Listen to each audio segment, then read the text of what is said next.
लग रहा है कि ममता बनर्जी के भतीजे ने घोटाला किया है। मैं कल गया था नंदीग्राम में, उधर से एक चौक बना हुआ है वहाँ पर, इधर से टीएमसी के कार्यकर्ता जब जा रहे हैं तो वो शुभेंदु अधिकारी को चोर बोल रहे हैं, उधर से जो बीजेपी के कार्यकर्ता जा रहे हैं वो ममता बनर्जी को चोर बोल रहे हैं, उनकी पार्टी को चोर बोल रहे हैं, उनके भतीजे को चोर बोल रहे हैं। लेकिन आखिर चोर है कौन? देखिए कौन चोर है ये तो देखिए, जब यदि ये लोग चोर हैं तो सेंट्रल गवर्नमेंट को पहले से ही इस पर ध्यान देना चाहिए था और इस पर एक्शन लेना चाहिए था। पर वो अभी इलेक्शन के समय आके किसी को चोर बोलना, किसी को सही बोलना, ये ठीक नहीं है। आपके पास 5 साल आपके पास समय था, तो आप इसको चोर है, जो चोर है उसको क्यों नहीं आपको अरेस्ट किए हैं, जो चोर है उसको क्यों नहीं आप किए हैं, सीबीआई उसके समय क्यों नहीं लगाए, ईडी क्यों नहीं लगाए, उसको उस समय करना चाहिए था। ये बात तो शुभेंदु अधिकारी उस पर भी तो लागू होती है। आज शुभेंदु अधिकारी बीजेपी छोड़कर बीजेपी में आ गए। हम कोई पार्टी की बात नहीं बोल रहे हैं, हम सब पर बोल रहे हैं, चाहे शुभेंदु अधिकारी हो, चाहे ममता बनर्जी हो, चाहे अभिषेक बनर्जी हो। यदि वो गलत है तो उस पर एक्शन क्यों नहीं 5 साल तक लिया गया, खाली इलेक्शन के पहले ये क्यों क्या किया जा रहा है? तो ये सब केवल इलेक्शन के लिए दिखावा है। दोनों पार्टी ऐसा कर रही है। नारदा सरदा इतना दिन चला, अब नारदा सरदा चलने के बावजूद ये इलेक्शन के समय फिर नारदा सरदा आ गया। 5 साल नारदा सरदा कहाँ चला गया?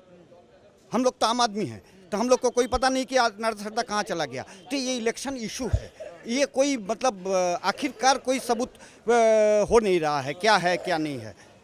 ममता बनर्जी को जब चोट लगी, उनको दर्द हुआ, पूरे शहर में, पूरे पश्चिम बंगाल में हंगामा हो गया। आरोप लगा रहे हैं कि जब बीजेपी के कार्यकर्ताओं को मारा पीटा जाता है तब उनका दर्द ममता दीदी को नहीं दिखाई देता। ये तो बीजेपी का कहना है। ये तो कभी देखिए, ये सब जो इशू है ये खाली इलेक्शन की कहने के लिए कहा जाता है।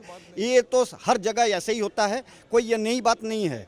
कोई ये जो बोले हैं, और हर जगह इतना हंगामा, बहुत हंगामा नहीं हुआ था, थोड़ा बहुत हुआ था। लोगों का एक इमोशंस है, जिसके प्रति जिसका इमोशन है वो तो अपने आप को थोड़ा सा सामने ले आएगा, तो ये हो जाता है। ये सब इलेक्शन इशू है, ये कोई मतलब ठोस बात नहीं है, मतलब सही बात। और सबसे बड़ी बात है, देखिए आप एक चीज़ बताइए कि जो सेंट्रल गवर्नमेंट के बोल रहे हैं कि भाई ये कंपनी चल नहीं रही, इसको बेच देते हैं, वो कंपनी चल रही है, इसको बेच देते हैं। तो मैं आपको एक चीज़ बताऊं कि यहाँ तंतुजा है, तंतुजा सीपीएम के समय से लेकर loss loss loss loss loss, करोड़ों रुपया, करोड़ों हजार करोड़ रुपया लॉस चलता रहा। अब उसको क्यों ममता बनर्जी ने उसको प्रॉफिट में क्यों कैसे ला दिया? बेचा तो नहीं, उसको प्रॉफिट में ला दिया। मंजूषा को प्रॉफिट में ला दिया, कैसे ला दिया? तो हर चीज़ बेचने से नहीं होता है, उसको खड़ा करने से होता है। तो हर चीज़ बेच देंगे तो सब समस्या ही समाधान, वो तो कोई बात नहीं है। तो सबसे बड़ी बात है कि हमारे पहले तो मोदी जी ने कहे थे कि भाई प्रधानमंत्री हैं, उन्होंने कहे थे कि भाई हम देश को नहीं बेचने देंगे, देश को नहीं बेचेंगे। तो ये सब क्या है, बेच रहे हैं, ये है। आम आदमी का नौकरी नहीं है। आपको पता है कुछ दिन पहले टाइम्स ऑफ इंडिया में आया था, 71 लाख लोगों की पीएफ की जो ये है वो हट गया है वहाँ से। हम मानते हैं 71 लाख में 10 लाख लोग का रिटायरमेंट हो गया है, इसलिए हट गया नंबर। बाकी 61 लाख तो नौकरी चला गया होगा। तो ये लोग कहाँ से, 2 करोड़ नौकरी देने की बात थी, तो नौकरी चला जा रहा है, लोगों के पास पैसा नहीं है। आज मार्केट में हालत गंभीर है, हर बैंक का मार्च कर रहे हैं। क्यों? रोजगार तो पश्चिम बंगाल में भी नहीं है। गांव में जाइए तो लोग बैठे हैं, कह रहे रोजगार नहीं है, कह रहे दीदी हमको रोजगार दे, हम यही चाहते हैं। फ्री में आटा चावल मिल रहा है, वो कह रहे हैं हमको आटा चावल नहीं चाहिए, हमको रोजगार चाहिए। सुनिए, फ्री आटा चावल की बात नहीं, मोदी जी ने भी फ्री आटा चावल दे रहे हैं, ममता दीदी भी फ्री आटा चावल दे रहे हैं। तो फ्री आटा चावल नहीं चाहिए, हम लोग को रोजगार चाहिए। जब रोजगार होगा तो आटा खरीद सकते हैं, हम चावल खरीद सकते हैं। यदि रोजगार नहीं होगा, कितना दिन सरकार देगी? चाहे वो मोदी जी हो, चाहे वो दीदी हो, कितना दिन देगी? एक समय तक देखिए, एक लिमिटेड समय है। सरकार के पास तो उतना नहीं है कि जिंदगी भर किसी को देता रहेगा, ऐसी बात तो नहीं है। हम तो इस बात को कहते हैं कि ये तरीका ठीक नहीं है। रोजगार का होना चाहिए। क्यों नहीं रोजगार यहाँ पर हो रहा है? हर इंडिया हर जगह पर है। आज हम आप इंडिया यहाँ के बात बोल रहे हैं, हम गुजरात की बात बोल रहे हैं, वहाँ पर भी रोजगार नहीं है। यूपी में बोल रहे हैं, वहाँ पर भी रोजगार नहीं है। है नहीं, कहीं रोजगार नहीं है। रोजगार की पोजीशन बहुत खराब है आज। इंडस्ट्री सारी बंद है, कारखाने नहीं है, सरकार खोलने को लेकर भी कुछ नहीं कर रही, कुछ नहीं कर रही हैं, कहीं कुछ नहीं कर रहे हैं। तो ये तो समस्या है ही है। और ये क्या है, पहले से हम बता रहे हैं कि सीपीएम के ज़माने में सारे कंपनियां, सारे इंडस्ट्री बंद हो गए हैं। अब उसको खोलने के क्या है कि इंडस्ट्री लोग, जो इंडस्ट्रियलिस्ट हैं, वो अब इन्वेस्टमेंट करने के लिए सोचते हैं कि यहाँ पर क्या होगा, फिर झंडा उठ जाएगा, फिर अरे भाई जो इन्वेस्टमेंट करेगा उसको तो कमाई चाहिए। तो वो यदि इन्वेस्टमेंट उसका कमाई नहीं रहेगा, उसका बंद हो जाएगा कंपनी, तो कैसे सामने आएगा? बोलिए आप, वो आगे नहीं ना आ सकता है। तो इसीलिए ये तो सोचना ही पड़ता है, ये तो पोजीशन है ही है। आज पूरे इंडिया का पोजीशन देखिए, जीडीपी कहाँ चला गया। अब बोल रहे हैं कि जीडीपी 7% तक जाएगा।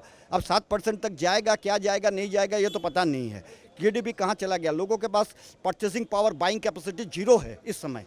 तो ये कैसे चलेगा बोलिए, ये देश कैसे चलेगा। आप जैसे आपने कहा कि रोजगार फैक्ट्री ये वास्तव में सही मुद्दा है, उस पर सोचना चाहिए। लेकिन बीजेपी कह रही कि अगर उनकी यहाँ सरकार बन गई तो रोजगार भी देंगे, परिवर्तन ले आएंगे, सोनार बांग्ला बना देंगे। अरे सोनार बांग्ला इतना साल तो हो गया, सोनार इंडिया कहाँ बना, सोनार मध्य प्रदेश कहाँ बना, सोनार यूपी कहाँ बना, सोनार कर्नाटक कहाँ बना। जैसे कुछ लोग बंगाल में कह रहे हैं कि सोनार बांग्ला बना हुआ है, ऐसे वो लोग भी कह रहे हैं कि सोनार यूपी, सोनार मध्य प्रदेश, सोनार सब बना। करने के लिए तो बहुत कुछ कर सकते हैं, हमारे पास करने के ऊपर तो जीएसटी है नहीं। करने के लिए तो पूरा गणतंत्र में हम सब कुछ कर सकते हैं, करने के लिए कर देते हैं। कहाँ बना है बोलिए ना। और जहाँ तक देखिए कर्नाटक है, मध्य प्रदेश है, हाँ, और ये सब गोवा में है, ये तो सब पीछे के दरवाजे से बीजेपी अपना कब्जा किए हैं। ये तो सामने के दरवाजे से आए नहीं हैं। इलेक्शन जीत के तो ये लोग नहीं आए हैं, ये तो पीछे के दरवाजे से आए हैं। तो सही तरीके से इलेक्शन हो और एमएलए को खरीद फरोख्त, ये तो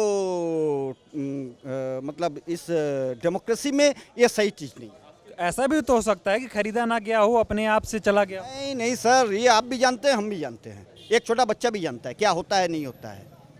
मतलब कोई भी एमएलए अपने मन से पार्टी छोड़ के नहीं जाता। नहीं, उसके पास प्रलोभन होता है, कुछ ना कुछ प्रलोभन होता है।